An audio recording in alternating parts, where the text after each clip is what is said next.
Hi, how are you? Thank you so much for joining me on the channel today for a reading out of the Song of God. Today is Wednesday, the 8th of July. I'm inviting God's Source Spirit into this space with us, and I'm extending my light-hearted wishes to all my subscribers. This space is a safe space. Most certainly there is some divine guidance and insight here for each one of you. And it's my wish that we share more time, that we can trust the guidance that is coming through, channeled from Spirit, and the light knowledge that is being shared in these words. And of course, it can be interpreted so differently by each one of us. We all have such a unique journey as well as such divine gifts.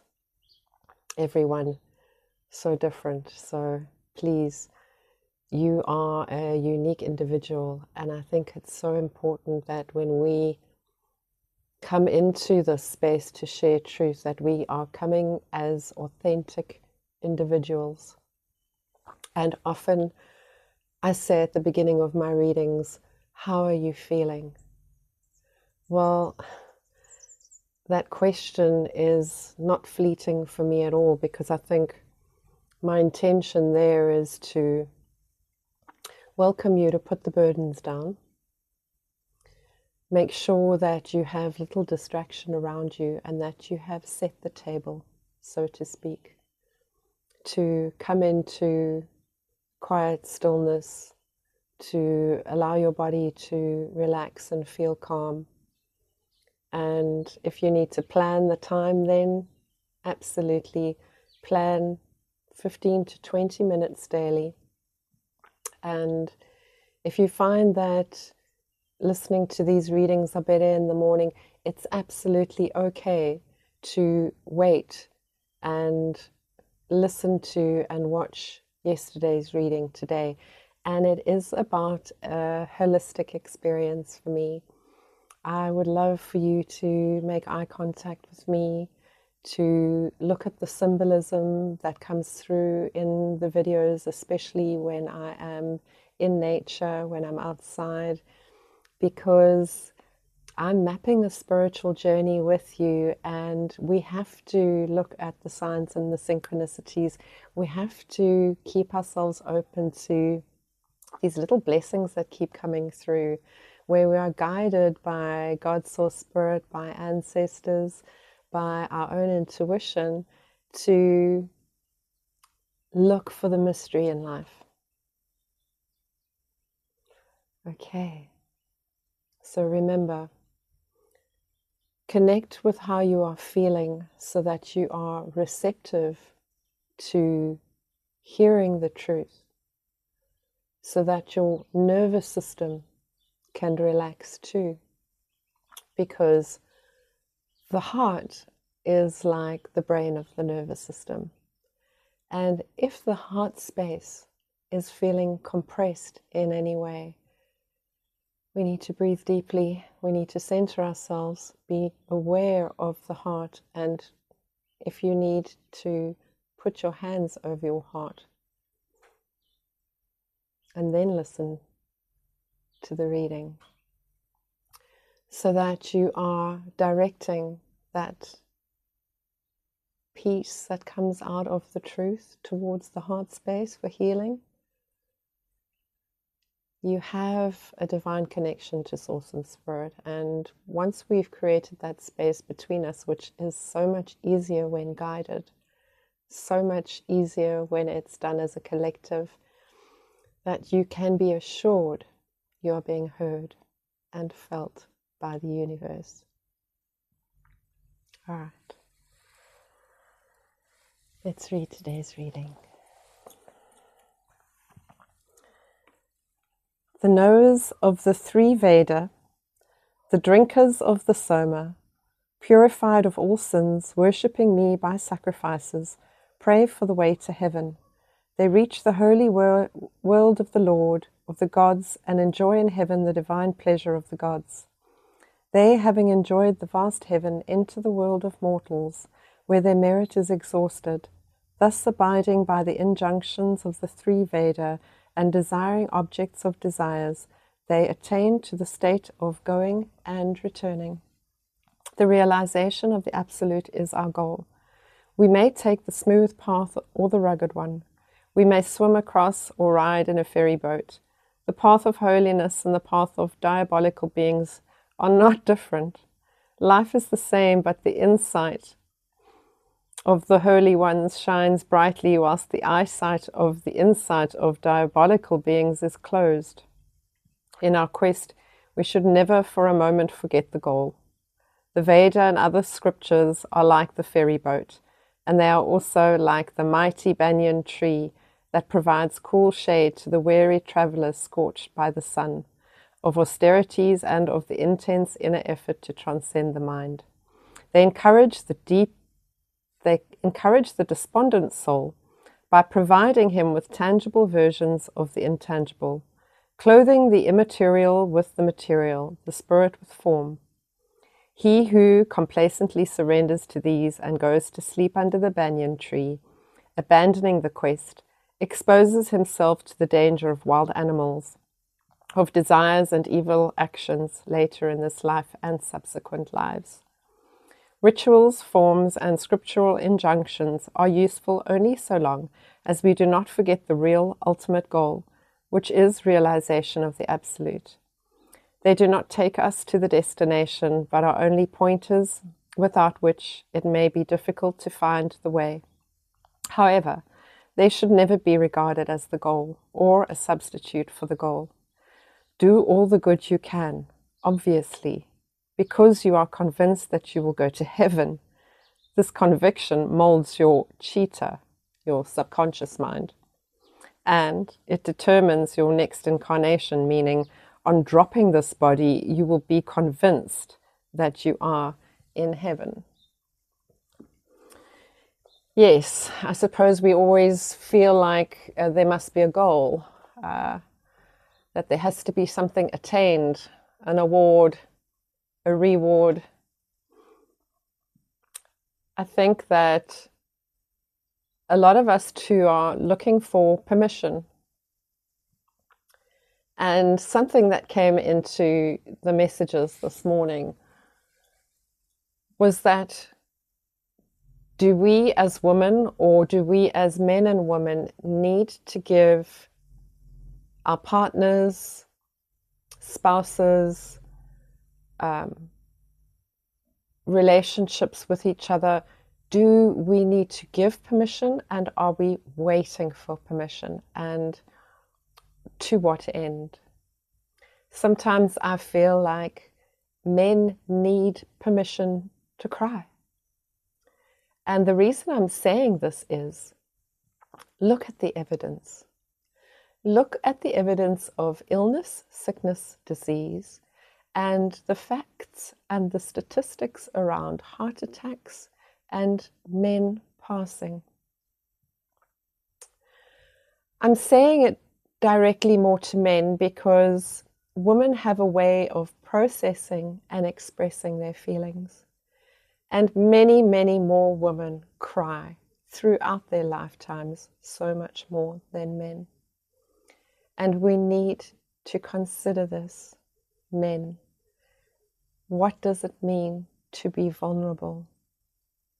What does it mean when we have to get to that point within ourselves where tears are very, very necessary to release the pain around the heart? Now, I'm not a scientist, a biologist, or a guru when it comes to knowing all of these things about the self, but I have experienced heart pangs. I know it's a very sharp, painful feeling. Sometimes I feel it in my sternum, across my chest, or directly at my heart space. It needs as much attention just like I started this reading today, for you to get yourself into the heart space when you are meditating or praying or spending time alone with yourself, especially if you carry a lot of stress, and most especially if life is just a projection, when the 3D reality isn't serving you and you need to settle your nervous system to be able to function on a daily basis without any pulls or temptations to indulge in any kind of addiction. So to be able to allow yourself to cry is extremely cathartic.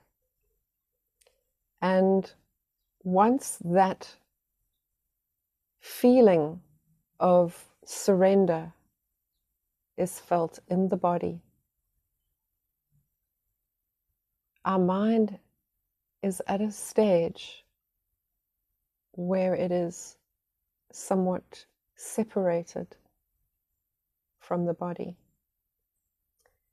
and it becomes a little bit more inconsequential to the feeling and what you need to process in the heart through that feeling, because we are overanalyzing way too much, and we are placing such an incredible amount of emphasis on healing in the wrong ways, in the wrong directions that are not serving us.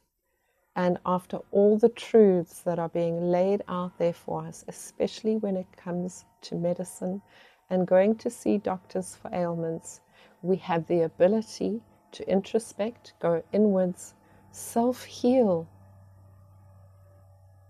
and allow ourselves to renew, to rehabilitate, adapt in so many miraculous ways. I do believe that each one of us has the ability to do that.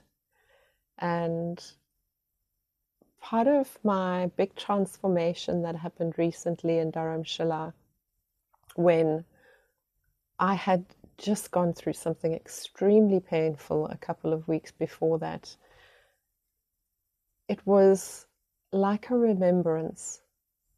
And I'm almost wondering if these transformational awakenings or realizations we have to push us towards enlightenment or get us on our destiny path, isn't that more of a remembrance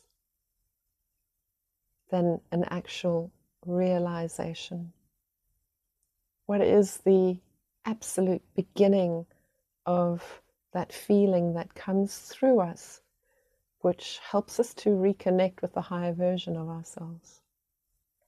And for me, the times when I felt that was when I could see and feel different feminine parts of myself, whether it's been from past lives or just this life, parts of my femininity I've had to heal.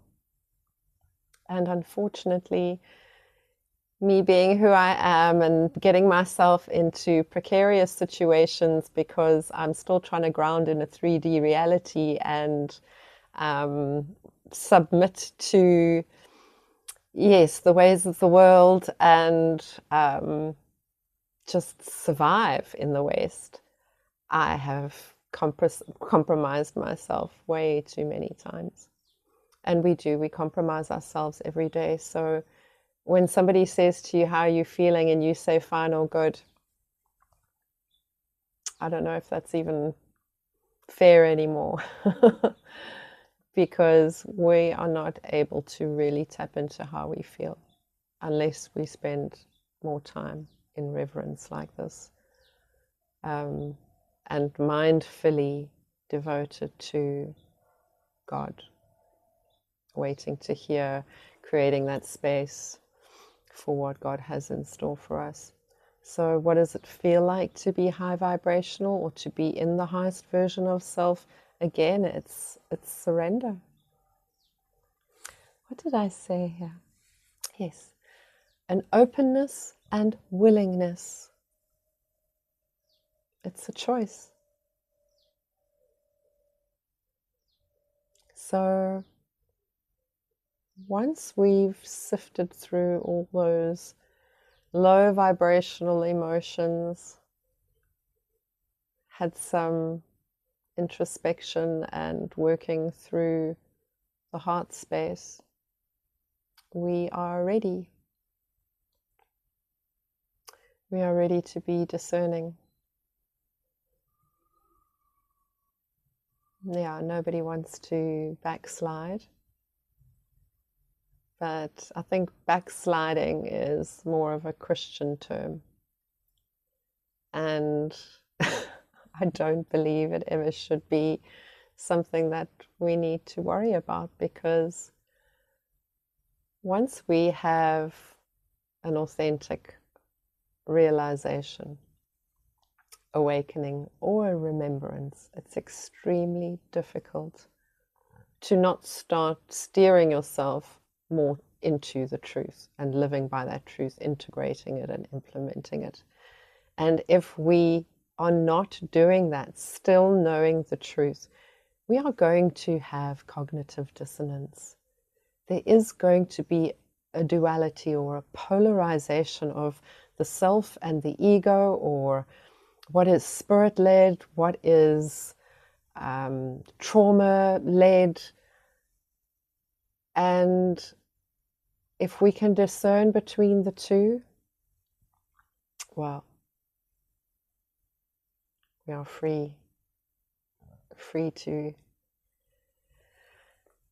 make some really amazing decisions, because now we've created space for that.